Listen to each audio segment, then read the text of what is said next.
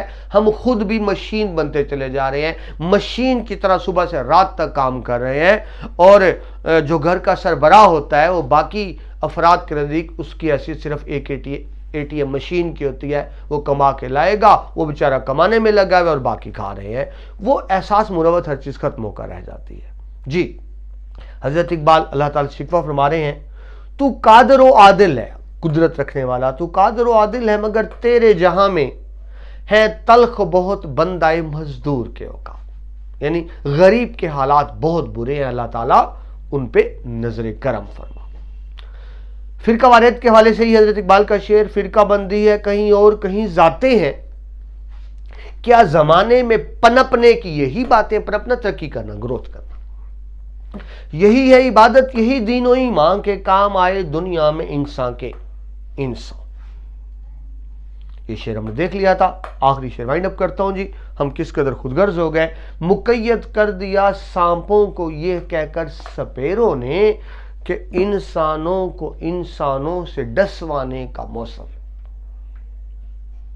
آپ کے سامنے ہے ساری صورتحال. اللہ ہمیں ان سماجی برائیوں سے محفوظ کرے. یہ شعور بیدار ہو کہ سماجی برائی کا کتنا نقصان ہوتا ہے.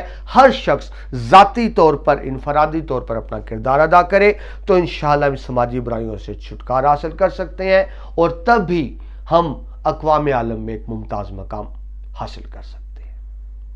امید ہے اس لیکچر سے آپ کو کچھ نہ کچھ سیکھنے کو ملا ہوگا. اگلے لیکچر میں آپ کے ساتھ دوبارہ ملاقات ہوتی ہے. پروفیسر مشرف احمد کو اجازت دیجیے. اللہ